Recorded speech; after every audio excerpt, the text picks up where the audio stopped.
So yeah, and then we'll just clap, make sure all the audio's synced up. All right. So what are some of the common mental health problems facing youth athletes? Yeah, it's an interesting question because when we think about common mental health problems with youth athletes, I hesitate to say we see this, we see this, we see this.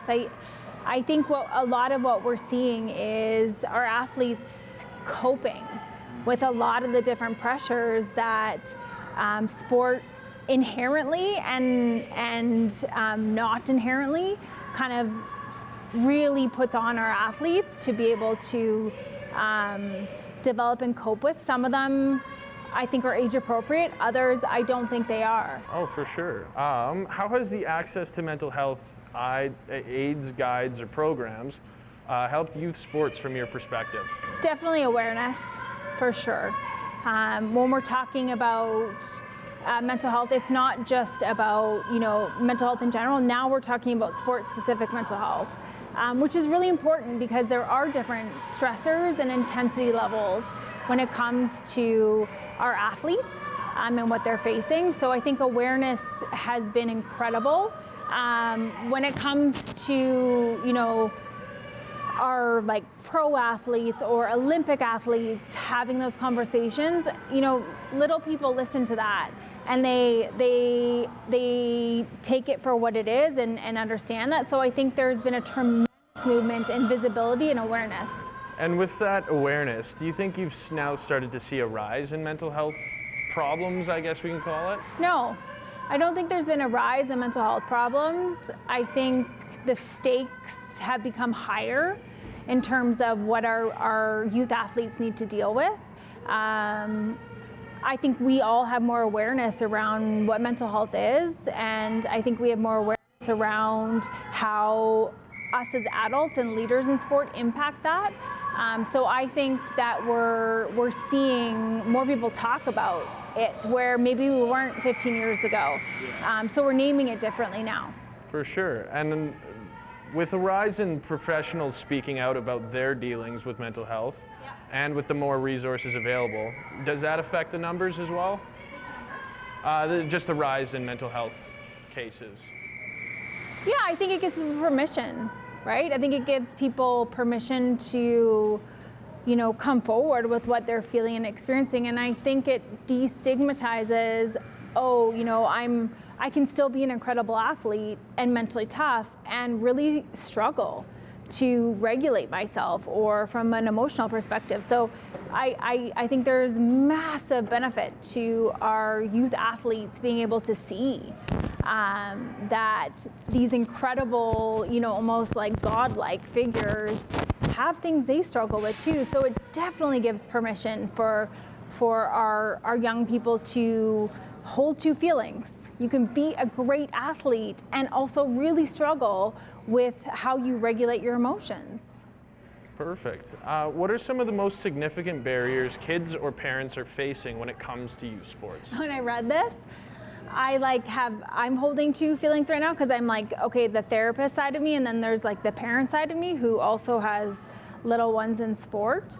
I think it has a lot to do with accessibility, specifically in hockey.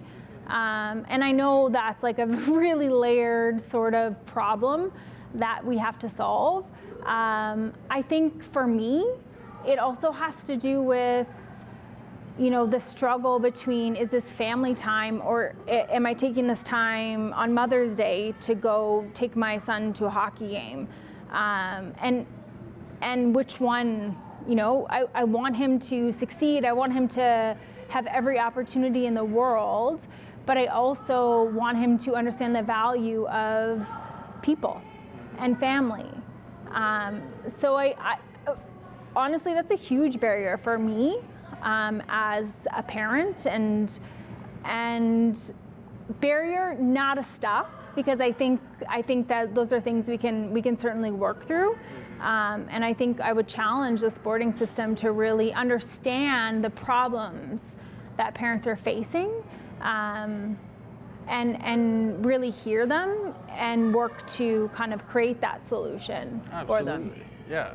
How can coaches or organizations better assist players and families so we see less kids suffering from mental health problems?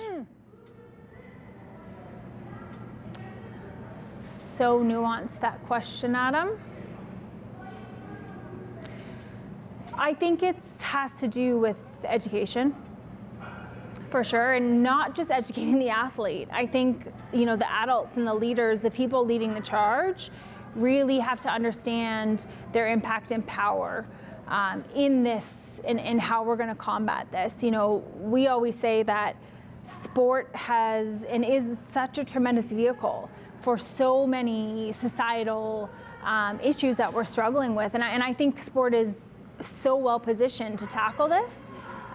It really is about how we as the adults and the leaders are going to create those spaces for kids. So we're not saying anymore they're not coachable. Well, what does that even mean? I never understood what that meant. I think, it's about understanding how different kids and different people work and different brains, and being okay with that and moving in a way that supports everyone rather than just, the highly competitive kid who will do whatever to get there. Yeah. How does the implementation of non-contact or non-body checking leagues better solve this problem? I always go to age development, brain development, body development. I can tell you right now, my son is wicked competitive, and at U11, if we're setting the standard saying yeah, you can go do that, he's like, okay, sweet, right? So it has to do with the research is there. So I think it has a lot to do with how we can translate research into practice and kind of building that gap. That's an age-old gap, but how do we also, again, value the development of children and kids in addition to, winning city championships? Right. So having watched the Olympics and watching how Norway dominated, they run a pretty kind of liberal, if you want to call it that, youth sports system. So there's no stats keeping until 13. There's no elite training streams until 13. They also get state-sponsored funding from their gaming and their lotteries, up to 60% actually. How beneficial would that be for Canada to implement something similar? I think we're comparing apples to oranges when it comes to Norway and just the access they have, to however many athletes they have. We have, 500,000 participants playing hockey. How many does Norway have, right? So they have to invest in development. They have to kind of, really ensure that they're developing these athletes where necessarily we don't necessarily have to. But I think, with that being said, I think it's an absolute no-brainer when it comes to developing holistic, whole athletes that we need to be paying more attention to, the keeping stats and that's not a bad thing, right? I don't think there's a black or white, I guess. I think we need to pay attention and we need to understand how that works. And we also, in addition to that, I'd love to see this. I haven't seen it, but I'd love to see Norway's mental health rates. When it comes to, right, they're dominating on the podium and they're developing athletes this way. I wonder what those sport-specific mental health rates are. I have a hunch because I think to anyone, I want to be supported throughout my journey, not just okay, great, you're good now, you're not good, you're good. It's that makes sense to me, and I think that would have a significant impact on my identity and my development as a human. Well, for sure. And we know that Norway, or I guess winning an Olympic medal is not going to solve everything, because there's one Norwegian cross-country skier who revealed that he cheated on his girlfriend. Totally. Yeah. But continuing on with that, Norway also removes, like I said, the elite streams of their sports. Yeah. In Canada, there's tiered hockey from U9 onwards. Would removing tiers so all kids are playing with one another, free from rankings until about U11, U13, be beneficial for the youth? For the youth? Absolutely. Yeah. When it comes to, again, right, like we're not just developing athletes, we're developing human beings. And if we can, I think in a way the balance system has come to a bit unbalanced where, we have some incredible young little ones who are like amazing. And they should be supported for that, and they should be championed for that. And in addition to that, I think it's really beneficial for those incredible, amazing, talented, naturally talented kids to learn how to play with everyone, right? Like I think that not only makes you a better athlete, but it also makes you a more well-rounded human being. Mm-hmm. Oh, for sure. So hockey participation rates in Canada are dropping amongst the youth. What remedial steps can be taken to ensure these numbers decline less? Yeah, I think we need to take a look at why they're dropping, right? Like, we have to better understand why it's happening. I think we've done a good job at understanding accessibility. I think we've done a good job of, understanding gender. However, if we look at the female game, those participation rates are increasing, like massively, right? So we need to look at, so many different factors and be able to not only like understand them, but have a view of, yeah, they're dropping, and we know they're dropping at age 13, but we're seeing the female game skyrocket.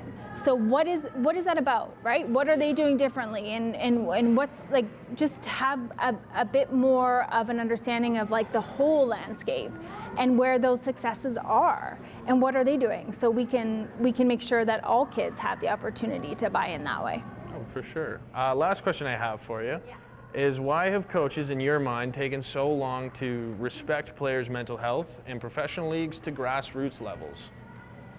I don't think they haven't respected it. I don't think this is a misalignment on respect. I think that the way that we've understood developing athletes and the way we've understood developing people has been the exact way that coaches have deployed. I think with more knowledge comes more responsibility. We have more knowledge now. We have more understanding of how these certain things impact mental health, not even mental health, but performance, right? Yeah. So we have to continue to stay abreast with like the developing body and developing, all of society. And when that time's come, change is so hard. I understand that too, but we also have to take a look at like why, right? Like why, where is the resistance coming from? Like why is it so hard to change? And really lean into that as much as we lean into, different parts of the game that we're further developing or placing a lot of emphasis on. So I don't think they haven't respected it. I just don't think that they've placed a value on it. Okay. Well, perfect. Thank you very much. That was a great answer. Yeah, that was awesome. Yeah, thank you. Yes, of course.